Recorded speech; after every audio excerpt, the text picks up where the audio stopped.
Hey, which way is my handle pointing? Up.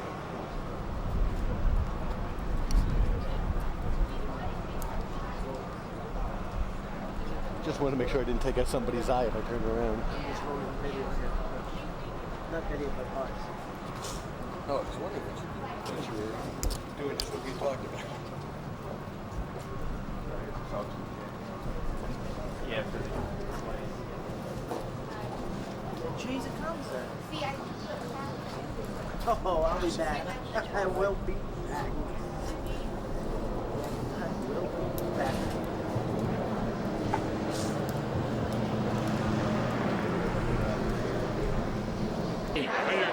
And who is this? Is this are these National people Network. with you? Yes, they are.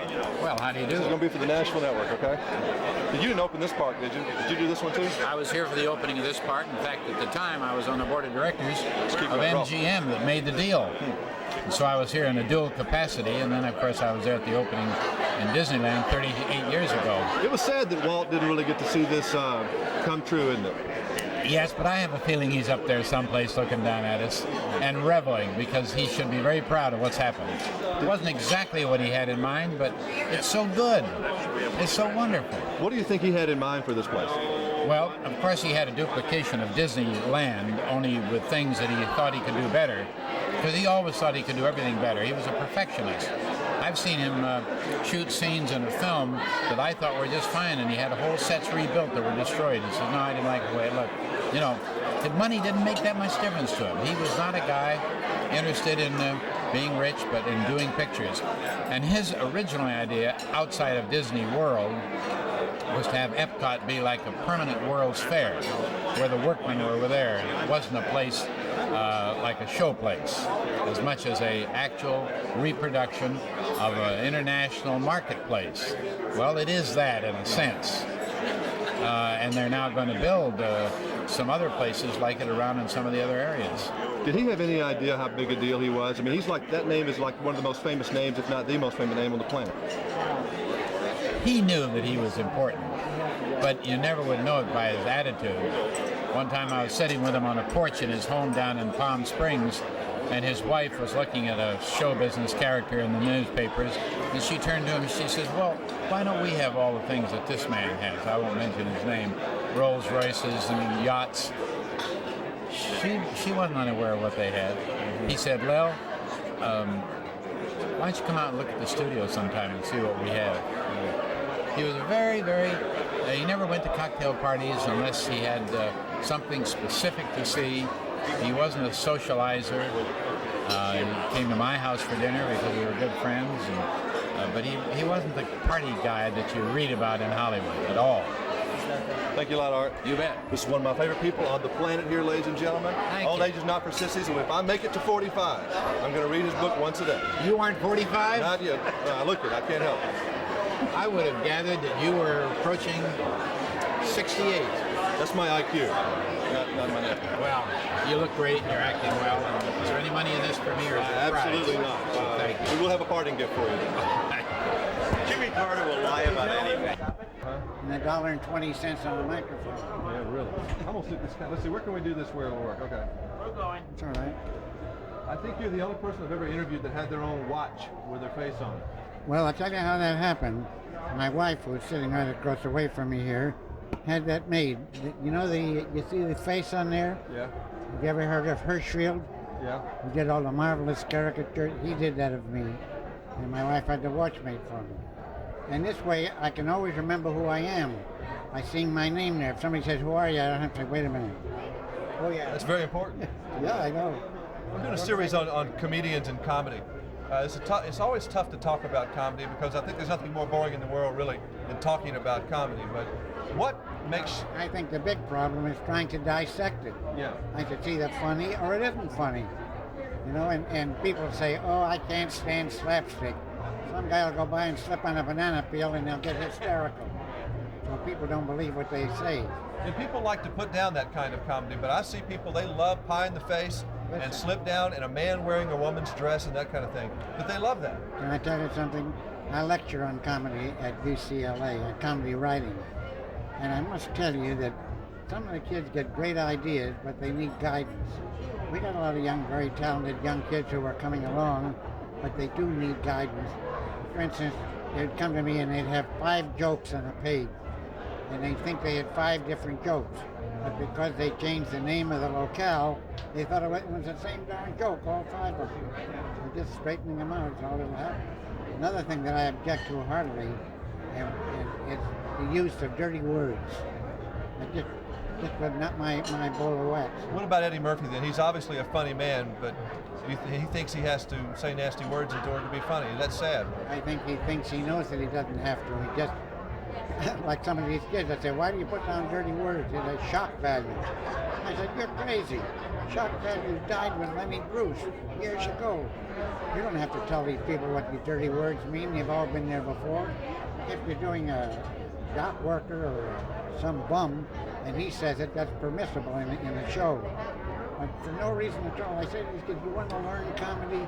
Look at guys like Laurel and Hardy, Larry Seaman, those kind of guys, Fatty Arbuckle. They were funny men, and they did never been in any window of any kind. I know when I was a kid starting in vaudeville, in every dressing room they had a big sign on the side. It said, anyone using the words hell or damn will be canceled immediately. And they were. And imagine there was nothing worse than that. So I just don't understand it. What makes you laugh? Do you know? Anything that's funny. Like somebody asked me today, said, who's your favorite comedian? I said, God. You don't believe me? Look around. People are always doing funny things. It's just being an observer on the current scene that counts. I'm allergic to ugly people myself, and I got a lot of laugh out of ugly people, because I'm one of the ugly people, and I like to watch ugly people. Well, sometimes I said that once about an ugly person. My wife said she can't help it if she's ugly. I said she could stay home. All right, let me get a picture over here with him. We'll be chatting so we can. Oh, you got your own 8mm camera here? Yeah, That's see, mine's a little bit bigger than that one. I know I've got 2 or 3 of them. I've been using them since they first came out for amateur use.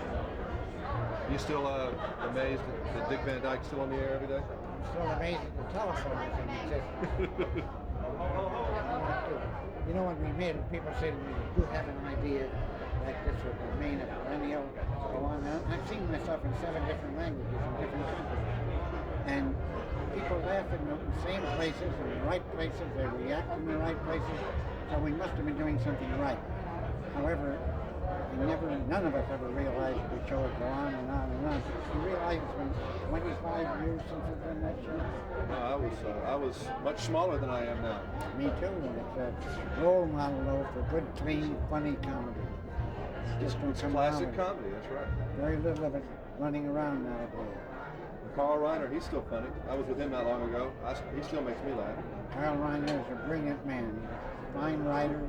He has a great comedy sense, and I admire him very much. As a matter of fact, at the end of the series, I wrote a letter to Carl Reiner and to Sheldon Leonard, who was our producer on the show, thanking them both for an education. Very, very bright men in that. You gave us a lot of laughs, Morey. I love it. Thank you. Still do. Be well. Thank you. Okay. How close do we need to work this mic on him? Is this good enough? Okay. What brings you to the land of Mickey Mouse? Well, we're here for the 20th anniversary of Disney World. I mean, why's everybody here? I'm just having a ball. It's great, Jim. How you doing? Do you ride the rides and do that stuff? I love this stuff. Well, you know something, actually, tomorrow night we have our Body by Jake auditions for the girls on our television show. And if you remember, back in '88, I think it was, we had you down on the ground doing some sit-ups. Right. So maybe you come down tomorrow, see my better halves. I don't know if I can take it. I mean, the International Vanna Whites are here. This is all too much. All right, a couple of things for some series we're doing. What kind of movies do you watch? If you had to go out and rent some movies tonight, what do you like? I love comedies. I love comedy adventure type pictures. I'm not much for the Rambo type things, the Terminator stuff I kind of like, but I love more family entertainment. I really like that. You know, the stuff that's out now, the What About Bobs and things like that, I really enjoy. Comedies. What makes you laugh then? What makes me silly things? The silliest stuff you can think of. I love all the slapstick humor. That kind of stuff just cracks me up all the time, no matter what they do. You know, oh yeah, oh yeah, yeah. I love that. Let me stand up and get a 2-shot. We'll do something real quick. shorten the wire here. All right. All right, we're here with Jake today, Body by Jake. You see him on television for our home video preview. Now, we're going to go out and rent some movies, okay? All right. I'm going to rent one first. It's one of my favorite movies of all time. And you get to see him in kind of a compromising position. Into the Night. No. Do you remember that? Yes, I do. Let's talk about this. It's almost a nude scene, Jake. Yeah, well, it was actually one of my first films I ever did, and it was for a very good friend of mine, John Landis, and it first starred Michelle Pfeiffer. That was her first starring film. And I had a great time, and it's a fun actually movie. A lot of fun. It's a real cult movie. I mean, a lot of people have rented the movie. And yes, I am in my underwear. Can you recommend this? Let's watch Into the Night. Here's a scene. Into the Night. All right, we're back. We didn't get to see Jake's scene there. We had to watch Michelle Pfeiffer, but that's okay. Jim. I had to do it. All right, it was okay. a family show. And she's also a lot cuter All than right, I am. let's say we rent something like Silence of the Lambs, right? Is that your thing or not really? Silence of the Lambs I really enjoyed. I wouldn't kind of watch it if I was babysitting or something like that. You know, something that I wouldn't want to do. Yeah, it's something that's not a children's movie, to say the least. I wouldn't even though it has recommend kind of a that for the nice kids name. at home. Yeah, Silence of the Lambs, it ain't. All right, now we're watching this. All right. Two pretty good movies today, and of course you can always rent Body by Jake. I'm sure that's in the instructional section, isn't it? Yes, it is, most definitely. Do people rent your things or mostly buy them? Hopefully they buy them and they don't copy them. Now, no one copies a tape out there. I mean, I hope you're not renting them and copying them off and then bringing it back. Good. We are taking names of those people. They do take the names of those people out. Okay, good deal. No, and everyone's shaking their head no, so I appreciate it. Thank you. Okay. Well, I'm going to go out and do some bodybuilding things with Jake. I don't really need it, but I want to do it mainly for him. All pumped up and nowhere to go. I let the air out, actually, before I came down here. Good seeing you, man. Nice seeing you, buddy. too. All right, good deal. 7 up. Yeah, okay. One of the world's great golfers, Bryant. We're doing a little thing on comedy. What makes you laugh? The unexpected, the stupid, the sophomoric. The Steve Martin kind of slapstick? Oh, I don't know if it's Steve Martin kind of slapstick so much as it's kind of like Airplane, Animal House kind of slapstick. My idea of highbrow is Richard Pryor, who I think is the funniest man who ever lived. That's what I laugh at. Name some people beside Richard Pryor who are your favorite comedians. You like Eddie Murphy? I like Eddie Murphy, although his stuff isn't my kind of stuff. I like Elaine Boosler. I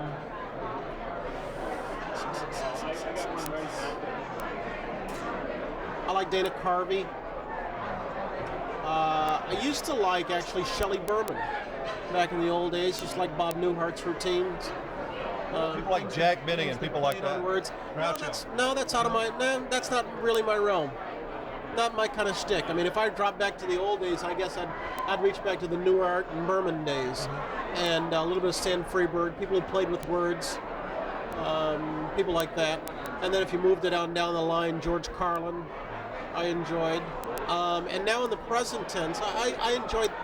You know, and Pryor's timeless, but I enjoy people like Eric Bogosian, Elaine Boosler. I think if you asked me to name the top in each kind of humor, I'd name those two. Well, another story we're doing about talk shows. My God, I can't remember how many talk show hosts I've probably interviewed in the last 2 months. I mean, everybody and their daddy has a talk show. I mean, brain damage. Is it going to give you? Yeah, because interviewing too many talk shows. John Tesh was with me yesterday. You know, he was in Nashville. And John's a great guy, but everybody's got a show. I mean, is there a point where it hurts everybody, like, does it hurt the Today Show? If there's so many people out there talking, there's too much talking, that people can't do it anymore. I don't know if it hurts us directly. I mean, I think what happens is all the shows get a little thin because if you've got a new movie out, there's so many vehicles for you to push it at that you can probably wind up on 3 or 4 at the same time, and certainly that's not very good. Everybody would love to have so-and-so exclusively, but that's just not going to happen anymore.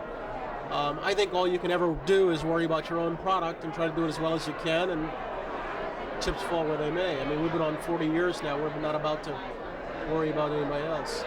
Have you ever run out of questions with some of these people that you have to do? I know you have good researchers, but you really are on your own. I've watched you from the booth sometimes doing spin-out things. I mean, ever when you're with somebody, say, I just cannot think of a question. This happened tonight, and I won't say the name, but it's a star here. I just didn't have anything to ask him. No, I understand that. I mean, I think a lot of times what happens is you go into things expecting it to be kind of a two-way street. You're here to push something, I'm here to help you. And we do a participation kind of deal. And I think what happens a lot of times is if you show up and you express the fact that you're not interested, then I kind of feel, why should I bust my tail to help you out? And so after a point, if you're not interested, well, I'll kind of let you sit there. So run out of questions is kind of a bad way of putting it. I will run short of interest sometimes because somebody has chosen to not participate and has shown their disdain or disrespect for the audience. And me as the conduit for the audience will kind of check out. But run out of questions, no, I wouldn't necessarily put it in that term.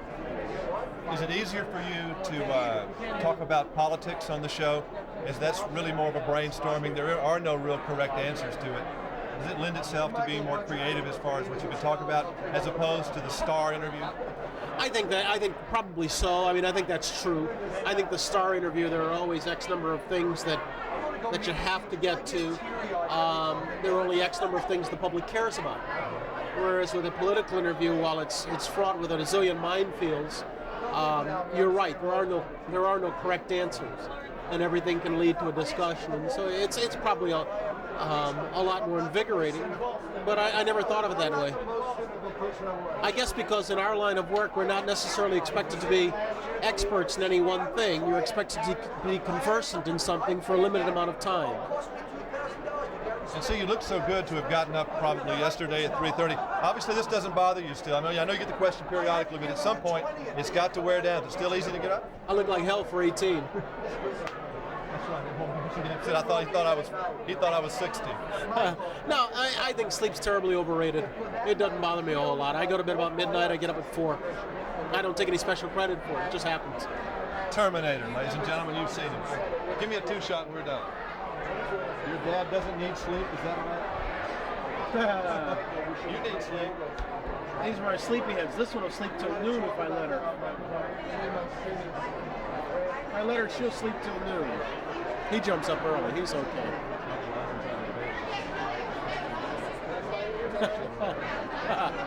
Michael's good. He won't.